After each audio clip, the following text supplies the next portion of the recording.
परम प्रेममय जुगपुरुषोत्तम श्री श्री ठाकुर अनुकूल चंद्रेर आतुल रांगाचरण जानाई आमार शतकोटी दंडवत प्रणाम। जय गुरु सकल इष्टप्राण दादा मायरा। आमादेर परम पितार काछे कि चाওয়া उचित? परम पूज्य पाद श्री श्री आचार्यदेव परम पितार काछे कि चाইতেন? आमादेरके कोन जिनिसगुलो थेके बिरत थाकते हय? आमादेर प्रकृत मंगलेर जन्य कोन कर्मगुलो करते हय? ठाकुर प्रणाम किभाবে করতে হয়, ঠাকুর প্রণাম করার যে সম্পূর্ণ বিধি বিধান, এই সমস্ত কিছুই কিন্তু আমরা এই ভিডিওর মধ্যে দিয়ে জানার চেষ্টা করব।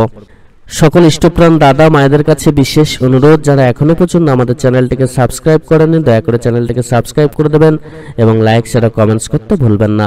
আমরা যখনই বিপদে পড়ি, দুঃখ যখন আমাদের জীবনে নেমে আসে, যখন আমরা অন্ধকার দেখি, সমস্যায় পড়ি, বাধা আসে, জীবনে বিপদ আসে, তখনই কিন্তু আমরা পরম দয়ালকে বেশি করে ডাকতে থাকি। আর এটা প্রত্যেকটা মানুষই, প্রায় বেশি মানুষ কিন্তু এটা করে থাকেন। দেখবেন যখনই বিপদে পড়লাম, হে দয়াল আমাদেরকে উদ্ধার করুন, তখন খুব বেশি করে নাম করছি, হয়তো খুব বেশি করে সময় প্রার্থনা করছি, ঠিক ঠিক নিয়ম মেনে ঠাকুরকে ডাকছি, ঠাকুরের কাছে প্রার্থনা জানাচ্ছি অনবরত, যাতে সমস্ত কিছু ঠিক হয়ে যায়। কিন্তু যেটা করলে প্রকৃতপক্ষে ওই যে বিপদ এসেছে ওইটা হয়তো আসতোই না, সেই কর্মটাকে আমরা করার চেষ্টা করি না, সেটাকে অবহেলা করি। আর এইখানেই কিন্তু আমাদের যত খাঁকতে থেকে যাচ্ছে। আমরা নিজেদের জন্য খালি পরমপিতার কাছে চাইছি, আমার ভালো করে দাও, বিপদ থেকে মুক্ত করো, রোগ শোক সারিয়ে দাও, পরিবারের উন্নতি হোক, দুঃখ দূর হয়ে যাক, সুখ আসুক, পরিবারে চাকরি হোক, এই অর্থ আসুক, এই সমস্ত জিনিস শুধু নিজের জন্য চেয়ে বসি আর বারবার চাইতে থাকি, সেটা যার জন্য সেটা কিন্তু পূরণ হতে চায় না। পরম দয়াল যুগপুরুষোত্তম শ্রী শ্রী ঠাকুর অনুকূলচন্দ্র স্পষ্ট করে বলেছেন যে সকাম প্রার্থনা আমি গ্রহণ করি না, নিষ্কাম প্রার্থনা আমি কিন্তু পূরণ করি।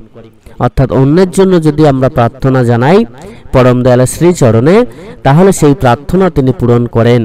আর সেদিকটা আমরা অনেকটাই পিছিয়ে, সবসময় নিজেরটা নেই কিন্তু মানুষ বেশিরভাগ ভাবতেই থাকেন। আর এইখানে কিন্তু আমাদের ধর্মপথে বাঁধা সৃষ্টি হচ্ছে। পরম দয়াল যুগপুরুষোত্তম শ্রী শ্রী ঠাকুর অনুকূলচন্দ্র বারবার করে বলেছেন, ভাবছো বসে চলবে কিসে, ভাববার তুমি কে, ভাববার যিনি ভাবছেন তিনি, তুমি ভাবো তাকে। আমরা নিজেদের নিয়ে চিন্তা করতে থাকি কি করে কি হবে না হবে, কিন্তু তিনি বলছেন যে যাকে ভাববার তাকে ভাবো, তাহলেই যে সমস্ত কিছু ভাবনা চলে যাবে, সমস্ত কিছু অটোমেটিক্যালি হয়ে যাবে। তো সেই পরম পিতার ভাবনা আমরা ভাবি না, তার চিন্তা করি না, তার নাম করি না, তার জপ করি না, তার কথা মেনে সাধন ভজনটা পর্যন্ত ঠিকঠাক ভাবে করি না। আর যার জন্য কিন্তু এত দুঃখ কষ্ট আমাদেরকে ঘিরে ধরে। অনেক সময় দেখবেন প্রচন্ড দুঃখ, প্রচন্ড অভাব আপনার দেখা দিচ্ছে, সেই সময় কিছু মানুষ আপনাকে, অনেকে আছেন নিঃস্বার্থভাবে সাহায্য করেন, আবার অনেকে আছেন দেখবেন আহা গো কত দুঃখ কত কষ্ট, এই কিছু টাকা দিচ্ছি নাও। এই রকম এক শ্রেণীর মানুষকে কিন্তু একটু চোখে চোখে রাখার চেষ্টা করবেন, এই ধরনের মানুষ থেকে একটু দূরে থাকার চেষ্টা করবেন। যারা নিঃস্বার্থভাবে আপনাকে সাহায্য করছে সেই মানুষটার কত আলাদা হবে। আর যারা দেখবেন গায়ে পড়ে আপনাকে দয়া দাক্ষিণ্য দেখানোর চেষ্টা করছে, তাদের থেকে কিন্তু একটু দূরে থাকার চেষ্টা করবেন। এছাড়া নিজেদের যত রকম সমস্যা নিজেদের মধ্যেই সেটাকে মেটানোর চেষ্টা করবেন। পরম দয়ালের অমৃত নাম জপ, সময়ে প্রার্থনা এবং নিজেদের চলন চরিত্র কথাবার্তাকে ঠিক করে যদি প্রত্যেকেই আমরা এগিয়ে চলতে পারি, তাহলে কিন্তু জীবনে আর বাধা বিপদ বলে কিছু আসতে পারে না। আর আমরা সেটা করি না বলেই এত রকম সমস্যার আমরা সম্মুখীন হই।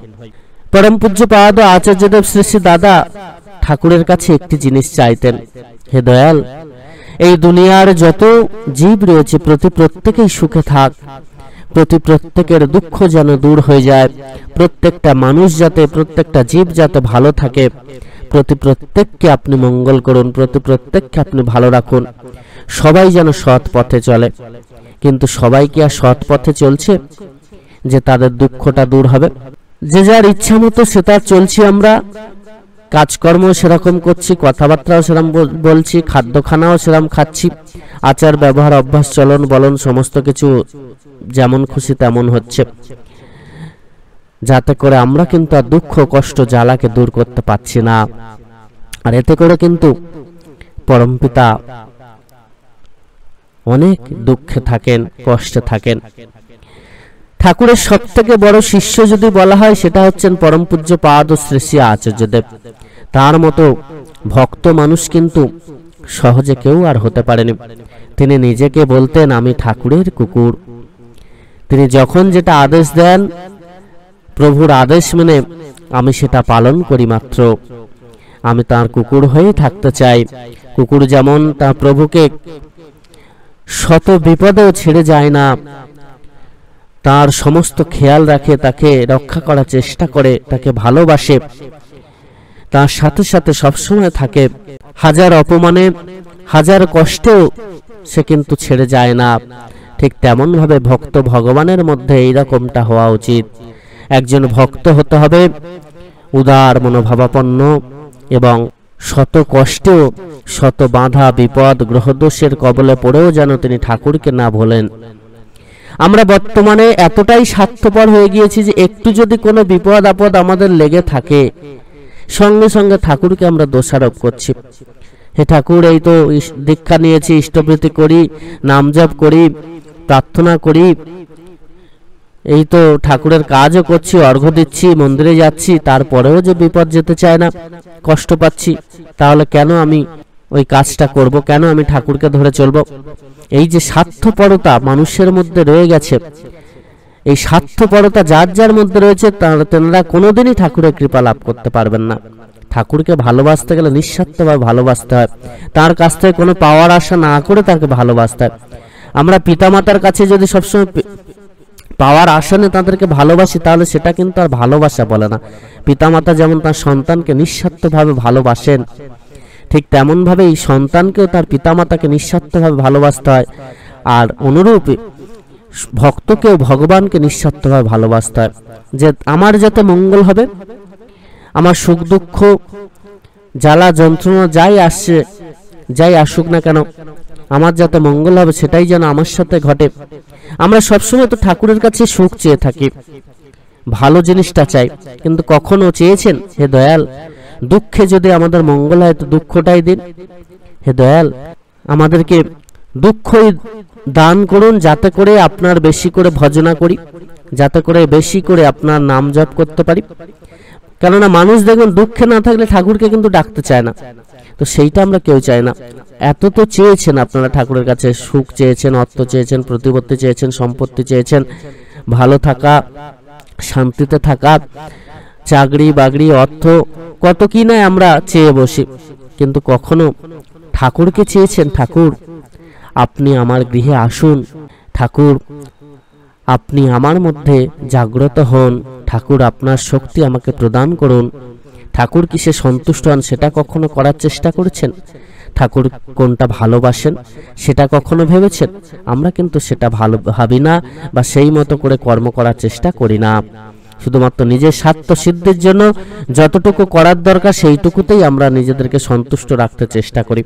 আর তারপরে তার মধ্যে তো খাঁকতিও থাকছে, কখনো সময়ে অসময়ে ইষ্টবৃত্তি সময়ে হচ্ছে না, কখনো প্রার্থনা সময়ে হচ্ছে না, কখনো নাম জপ ঠিকভাবে পালন করছি না, আর তারপরে আমাদের কর্মফলে বিপদ এলেই ব্যাস ঠাকুরের নামে দোষারোপ শুরু।